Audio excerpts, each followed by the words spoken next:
Hey everybody, welcome back to my channel. So today we're going to take a look at the new Couture Monster High Cleo De Nile Midnight Runway doll that just released last week. So stay tuned as we take a quick look at her box, and of course we're going to get her out, and I definitely want to know what you guys think. Alright, so this is the second doll in the Midnight Runway lineup to release. She released last, I believe it was on the 14th actually, for fan club members, and then she released Friday to the general public. She was $75 FYI, and this is a Mattel Creations online exclusive. She's not found in stores. So quick look here at her box. We have the Couture Monster High logo there, as well as the Anubis mask that Cleo wears for the Midnight Runway. You can see we have kind of an embossed look here, very simple pattern, unlike the previous boxes that we had in last year's Couture line, but you know, it is what it is. Nothing on the side here, but then on this side here, we of course have the Midnight Runway logo, a diamond, and then part of the mask, and on the back we have that same pattern, just in kind of a gold foil. Now, these do come apart pretty easy here, so I'll just lift the coffin box top out. On top of Cleo is, of course, her certificate of authenticity. So if you'd like to pause and read it there, you certainly can. And then on the back, it's kind of taped there, but if you do want to pause and read that there, you can as well. And then we do have Cleo inside the box. You can see there's just a dust cover here, so I'm going to take that off here real fast. And that, of course, keeps her nice if you do keep her in the box, which I am not going to do. I'm going to get her out entirely. But the interior of the box is just very simple, very plain. Kind of a gold color, and then she of course is strapped in there, so there looks like a gold river or a gold fabric kind of folded up behind there. It's just printed into the box, of course.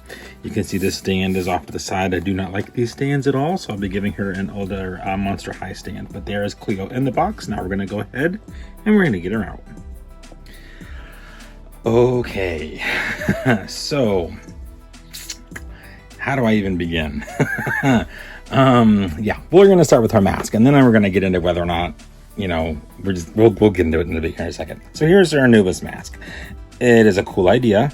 It is overpowering. I think it kind of is a little distracting, and could have been done a little more subtly and made Cleo really pop, but it is what it is. We have a scarab insignia here on the top, painted in blues and reds and purples, and then of course the Anubis ears, eyes, nose, and side pieces there, along with these little blue parts at the bottom. This is cheap.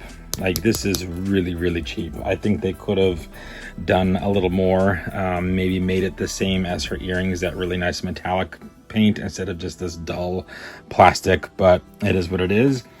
But to my biggest grievance, so once again we have this horrendous saddle stand, which I despise, but not only are there chunks out of the bottom of it, like what the heck is that about? She doesn't even fit on it. Like, did they not notice this when they made these? You have to put her feet on either side of the stand in order to make her stand, so she literally stands like she's getting ready to do the splits. Like, that is very poor designing. Very poor designing. I hate saddle stands. They're the worst. But here's even something that I'm like, you've got to be kidding me. So I thought, oh, no big deal. I'll just use an old Manster stand, right? Because those are pretty good. And just do what they did with Gulia and, you know, push it down so that it's low on her waist. So I did that. All right. So I put her in it, and I put her in the Manster stand, and she can't even stand. Her hair, even though there's not that much of it, is so heavy that she just falls over. So I'm like, oh, okay, Cleo, what am I going to do with you? Anyhow, on to Cleo's face mold. Now, Cleo's face mold is one of my favorite face molds. She's beautiful. Absolutely beautiful face design here. Great screen printing. Beautifully done. Gold glitter on the lips. Really nice. A little star speck there on her cheek. Her hair is long and disastrous. I will boil wash mine just to straighten it out a little bit. It has the gold tinsel in it. On either side of her head, she does have a twist braid with some gold tinsel in it as well. But the hair itself is very thin. Like, there's really nothing to it. That is the scalp there. So there's not a whole lot of hair to be said here. I'm kind of like, oh, okay. Other ones like Frankie and even Gulia have a ton of hair, and Not poor Cleo. I don't know what's going on there. Anyhow, then coming down, she has this collar piece. Oh, by the way, look at these earrings. These earrings are amazing.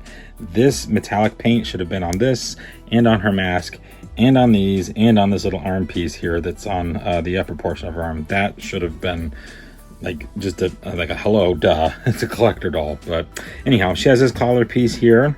A neat idea. I think the execution of it just didn't happen. Yeah, that's all I'm going to say about that. She has this gold cape, which is neat. Nothing to write home about, but it's neat. Kind of see through, a little bit of gold sheen to it. Otherwise, it has a black undertone. And then she has on her, everyday mummy jumpsuit with just the black cord here. You can see it kind of ties here on the side, running around it and down the legs. But again, this is something you would see on a $20 doll and think, okay, sure, yeah, that's $20, but not a $75 collector doll. And then we have Cleo's shoes. And once again, nothing to write home about. I'm glad they gave the shoes that gold metallic paint, but the whole shoe should have been that in my book. I think the black and the gold like this just kind of truncates it a little bit, but anyhow. And yeah, that's it. I mean, that's a $75 Haute Couture Midnight Runway doll. And I don't know about you, but from what I can tell by a bunch of other collectors who posted her or done reviews on her, we all kind of feel the same. You're left wanting. She just doesn't really fit the bill, I don't think. And I'm not sure that I will be continuing this line if the Spectra's pictures don't kind of line up with what is being, served here. I'm really disappointed that this is the end product for $75. But yeah, I don't know. You guys let me know your thoughts down below, and we shall definitely see, because like I said, the jury's still out on whether or not I'm going to continue this line. All right, everybody, what I was going to do it for my review of the Cleo De Nile Midnight Runway Haute Couture Monster High doll. Hope everybody enjoyed, or at least attempted to. I'd love to know your thoughts and comments, so make sure to do that down below. And yeah, I guess we'll kind of see. Spectra we've only kind of seen a little bit of, and I'm hoping that she is better than these two, but so far the track record isn't great, so I'm not going to hold my breath because I will be holding it forever. Oh boy.